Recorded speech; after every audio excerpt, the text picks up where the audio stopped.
बिस्मिल्लाहिर्रहमानिर्रहीम। अस्सलाम वालेकुम नाज़रीन, फरवाज़ एनबी न्यूज़ के प्लेटफॉर्म से मैं आपका मेज़बान नवाज़ भुट्टो आपकी खिदमत में हाजिर। नाज़रीन, इस वक्त पाकिस्तान की लम्हा बलम्हा सूरत हाल तब्दील हो रही है और आने वाले हफ्ते में सुप्रीम कोर्ट जो है वो कौन सा फाइनल राउंड शुरू कर सकती है या कौन से खतरनाक तरीन इकदाम कर सकती है या फैसले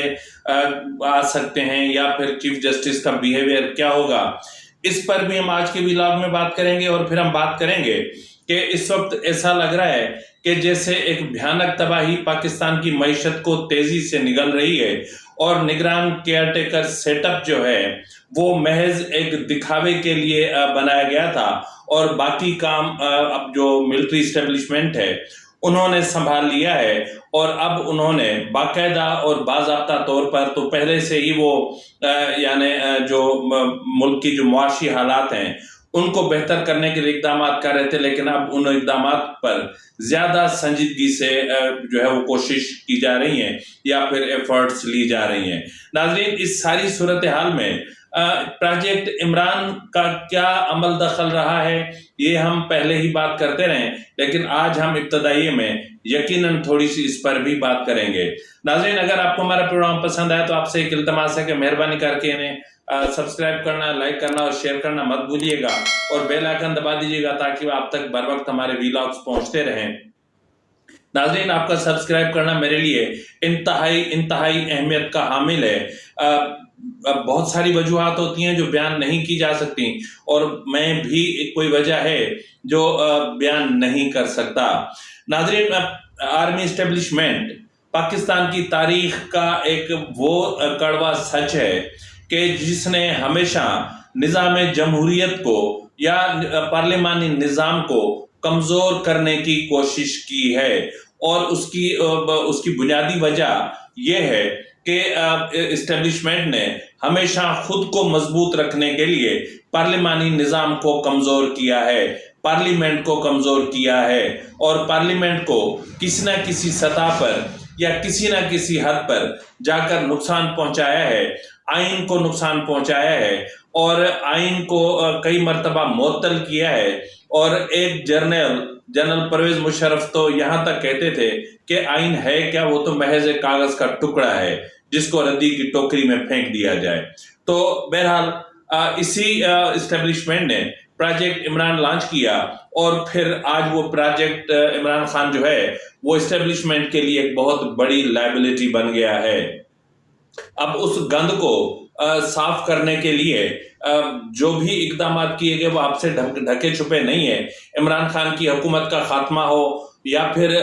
जो है वो तहरीक अदम एतमाद का आना हो या फिर इत्तेहादी हुकूमत का कयाम हो और फिर उसमें बाप पार्टी और एमक्यूएम जैसी जमातों का शामिल होना हो, ये कोई ऐसा राज नहीं है कि जिस पर हम बात करें कि ये कोई वो सीक्रेट है या वो राज है कि जिसमें एस्टेब्लिशमेंट का कोई अमल दखल नहीं था, और ऐसा बोलना भी बेवकूफ़ी ही है। तो बहरहाल जो हुआ सो हुआ। इस वक्त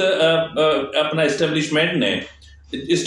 जो कुछ कर रही है इसको दूसरे लफ्जों में यूं कहें कि इस्टेब्लिशमेंट अपना तो गंद साफ कर ही रही है, लेकिन उन्होंने इस मुल्क की जो बड़ी सियासी जमातें थी उनके कांधों पर बंदूकें रख के जो चलाई और पार्लियामेंट के जरिए अपने जो इनके मामलात थे इस्टेब्लिशमेंट के उनको जिस तरह मजबूत और मुस्तहकम किया उसके नतायज बरामद होना शुरू हो गए हैं। अब वो नतायज क्या हैं वो मैं इससे बाद वाले व्लॉग में आपको बताऊंगा, लेकिन इस वक्त हम बात करते हैं कि प्रोजेक्ट इमरान वाइंड अप हो चुका या फिर अभी कोशिशों के बावजूद मुकम्मल तौर पर वाइंड अप नहीं हो पा रहा। उसकी बुनियादी वजूहात है, वो वजूहात ये हैं कि इस्टेब्लिशमेंट ने एक तवील अरसे तक जुडिशरी में जो बीज बोए थे अब वो बीज तनावर दरख्त बन चुके हैं और हर लिहाज से हर तरह से हर तरफ से इमरान खान की सहूलतकारी हो रही है और मेरे ख्याल में 16 सितंबर तक ये सहूलतकारी जारी रहेगी। और नाज़रीन, जिस तरह मैंने कहा कि इस सहूलतकारी के अलावा जो मुल्क की मईशत को नुकसान पहुंचा, वैसे तो मैं इस बात का कायल हूं कि मुल्क की मईशत को सबसे बड़ा नुकसान हमेशा اسٹیبلشمنٹ نے ہی پہنچایا ہے، چاہے وہ اقتدار پر قبضہ کر کے اور 10-10 سال 12-12 سال اقتدار پہ قابض رہنا ہو، یا پھر انڈائریکٹ وے میں پاکستان کی داخلی خارجی اور جو معاشی پالیسیز ہے ان پر اثر انداز ہونا ہو، یا پھر دفاعی پالیسیز ہوں ان پر اثر انداز ہونا ہو، یا دفاعی بجٹ کا غلط استعمال کرنا ہو، یا دفاع کے بجٹ میں اربوں اور خربوں روپے کی کرپشن کے معاملات ہوں، تو یہ چیزیں ڈھکی چھپی نہیں ہیں۔ تو بہرحال اس وقت جو ہے وہ جنرل اپنا chief of army staff general Asim Munir صاحب آج ہنگامی دورے پر نکلے اتوار کے روز، اور انہوں نے جو ہے وہ لاہور میں اور کراچی میں تقریباً 110 سے زائد بزنس کمیونٹی سے تعلق رکھنے والی اہم ترین شخصیات سے ملاقاتیں کی، تقاریر بھی فرمائیں، اور سوال و جواب کے سیشن بھی ہوئے، تجاویز بھی مانگی، اور سب کچھ ہوا۔ تو اس میں جو اہم ترین بات ہے جو دیکھنے میں آئی یا جو سننے میں آئی، اس میں چیف آف آرمی اسٹاف کا دو ٹوک الفاظ میں یہ کہنا کہ پاکستان میں جو سیاسی عدم استحکام کی فضا ہے، یا پاکستان میں جو اس وقت سیاسی عدم استحکام ہے، اس کو بنیادی طور پر جو طول دی ہے وہ پاکستان کی عدلیہ نے دی ہے، یعنی پچھلے 2-2.5 سال میں، یعنی عمران خان کے 2018 کے بعد، یعنی جب سے عمران خان نے اقتدار سنبھالا، اور اس کے بعد پھر جب عمران خان کو اقتدار سے نکالا گیا یا پھر تحریک عدم اعتماد کے ذریعے انہیں ہٹایا گیا، تو اس کے بعد جو عدلیہ کا کردار تھا وہ کھل کر سامنے آ گیا۔ پہلے تو اشاروں کنایے میں بات کی جاتی تھی کہ آپ وکیل کیوں کر رہے ہیں، آپ ڈائریکٹ جج کر لیں۔ یہاں پر تو بات کھل کر یہاں تک سامنے آئی کہ سپریم کورٹ کے دروازے پر ٹرک پہنچا دیں۔ اس سے بڑھ کر اور باتیں کیا ہو سکتی ہیں؟ تو اس میں کوئی شک نہیں ہے کہ پاکستان کے سیاسی جو استحکام تھا اس کو سب سے زیادہ عدلیہ نے نقصان پہنچایا ہے۔ تاہم چیف آف آرمی اسٹاف نے اس امید کا بھی اظہار کیا کہ جو نئے چیف جسٹس آنے والے ہیں، یعنی جسٹس قاضی فائز عیسیٰ کا نام لیے بغیر انہوں نے کہا کہ انہیں امید ہے کہ وہ نظام عدل کو نیوٹرل کر دیں گے، وہ بالکل نظام عدل کو غیر جانبدار کر دیں گے، اور نظام عدل اپنے اصل رستے پر چلنا شروع کرے گا، اور آئینی حدود میں رہتے ہوئے اپنے معاملات کو سمجھ کر چلے گا اور غیر جانبدار رہے گا۔ اب یہاں پر سوال یہ پیدا ہوتا ہے کہ جہاں وہ درس دے رہے ہیں آنے والے چیف جسٹس کو کہ وہ غیر جانبدار رہیں اور نظام عدل کو غیر جانبداری کی طرف لے جائیں، کیونکہ مسلسل ہمارے ملک کا جو نظام عدل ہے وہ جانبدار رہا ہے،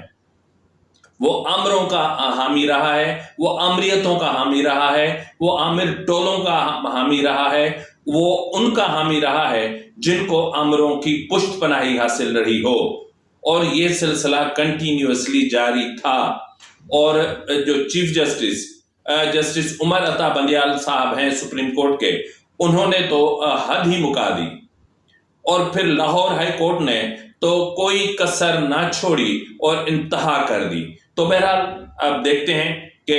دوسروں کو درس دینے والے خود تو آئینی حدود سے باہر نکل کر اس وقت کھیل رہے ہیں، کیونکہ سیاست میں جو مداخلت ہے یا جو سیاست میں فوج کا اس وقت کردار ہے یہ غیر آئینی ہے۔ یہ فوج کو خود کو بھی ماننا پڑے گا کہ یہ غیر آئینی کردار ہے، اور ہماری مسلح افواج نے قسم اٹھائی ہے آئین میں جب حلف لیتے ہیں تو اس وقت یہ کہتے ہیں کہ ہم غیر جانبدار اور غیر سیاسی رہیں گے، اور سیاست میں ہمارا کوئی عمل دخل نہیں ہوگا، لیکن دوسروں کو درس دینا بہت آسان ہے۔ ناظرین، اس ملاقاتوں کے دوران یہ بھی کہا گیا کہ عرب ممالک اور چین پاکستان میں کم سے کم 75 ارب ڈالر کی سرمایہ کاری کرنا چاہ رہے ہیں، لیکن ان ممالک کا جو معاملہ ہے وہ یہ ہے کہ پاکستان میں سیاسی استحکام ہو، یعنی وہ سیاسی عدم استحکام نہیں دیکھنا چاہتے، اور سیاسی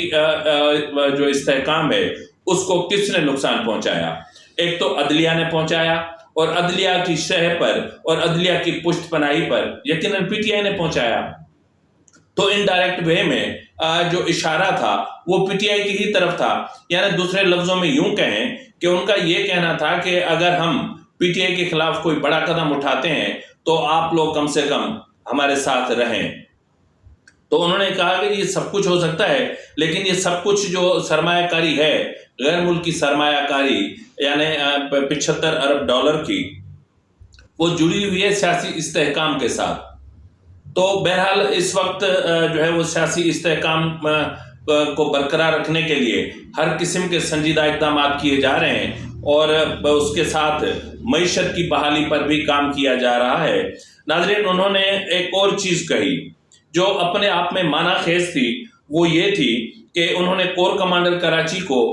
जो कराची की ताजिर बिरादरी थी, उनकी शिकायत पर कहा कि वो कराची में करप्शन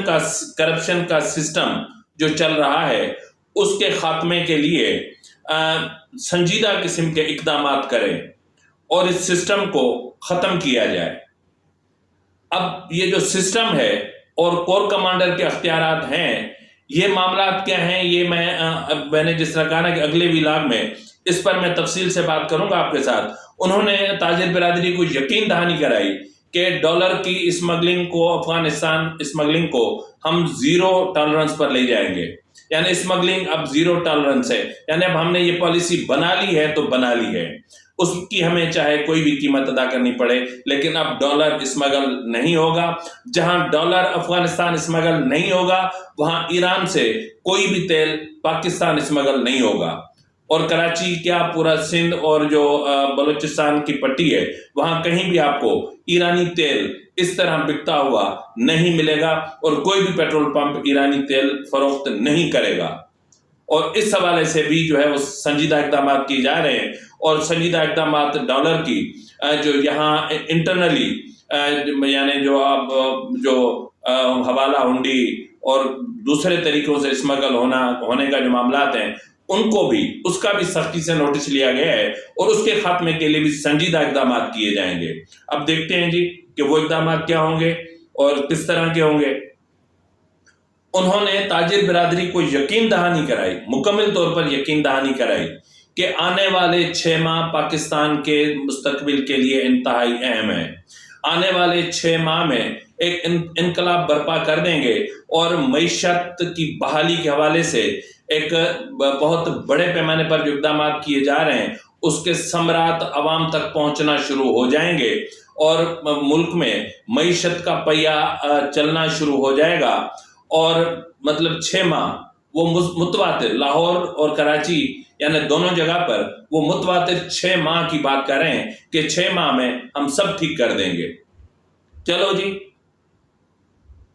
जो 12-12 साल, 15-15 साल यहां पर बैठकर गए, इक्तदार पे काबिज रहे और स्याह सफेद के मालिक थे, उन्होंने तो कुछ नहीं किया। पर ये कर सकते हैं इसलिए कि निगरान वजीर खजाना ने रिसेंटली जो एक स्टेटमेंट दिया था कि मैं नहीं जानती थी कि हमारे मुल्क के हालात, मुआशी हालात इस कदर खराब हैं कि मतलब मुझे फिर वजारत नहीं लेनी चाहिए थी। उनके एक स्टेटमेंट ने स्टॉक एक्सचेंज को क्रैश कर दिया, तबाही मचा दी, डॉलर को एकदम से जंप लगा। अगस्त में डॉलर जो है वो तकरीबन 29 रुपए महंगा हुआ है। तो मतलब ये हद हो गई है। अभी डॉलर और बढ़ेगा, पेट्रोल और बढ़ेगा, डॉलर 350 को क्रॉस करेगा, पेट्रोल 350 तक पहुंचेगा। इसलिए अवाम को पहले से ज़हनी तौर पर तैयार रहना चाहिए। तो बहरहाल नाज़रीन, जो हफ्ता आज से शुरू हो रहा है, ये हफ्ता इंतहाई माना खेज है, इंतहाई अहमियत का हामिल है, क्योंकि इस हफ्ते सुप्रीम कोर्ट में अहम केसेस की समाअत है और इन अहम केसेस में यकीनन जो बेंचेस हैं वो उन तमाम वो जो अहम केसेस जिन बेंचेस में हैं, यानी एक ही बेंच है, बेंच नंबर 1 और जस्टिस सुमरता बंदियाल। अब देखना ये है कि वो नेब केस में किस तरह का फैसला सुनाते हैं और जाते जाते वो पंजाब असेंबली का जो अपना डिप्टी स्पीकर की रूलिंग के हवाले से जो एक केस पेंडिंग में है उसका क्या फैसला सुनाते हैं और जो अपना ऑडियो लीक्स के हवाले से जो मामला पेंडिंग है उसके हवाले से क्या फैसला सुनाते हैं। अपना जो supreme court practice and procedure act 2023 का मामला है اس پر جو ہے وہ کیا فیصلہ سناتے ہیں. تو یہ بہت ساری چیزیں ہیں جن پر فیصلے آنے ہیں اور یہ فائنل راؤنڈ ہے اور چیف جسٹس یقیناً فائنل راؤنڈ سنبھل کے کھیلیں گے اور مضبوطی کے ساتھ کھیلیں گے، اور اس کا چاہے ملک کو کتنا ہی نقصان کیوں نہ ہو اور ملک کی معیشت کا بیڑا غرق کیوں نہ ہو، لیکن عمران خان کو بچانے کے لیے وہ ملک کی معیشت کی قربانی دینے کے لیے تیار ہیں، کیونکہ ان کو تو حرام کی ملتی ہے اور وہ تو کھا لیتے ہیں. گھر بھی لے رکھے ہیں اور ریسٹ ہاؤسز بھی لے رکھے ہیں. گھروں میں مزید کچھ نہیں کہنا چاہتا، میرے منہ سے کچھ غلط نکل جائے گا معذرت کے ساتھ. اسی کے ساتھ ہی اپنے میزبان نواز بھٹو کو اجازت دیجیے. فی امان اللہ.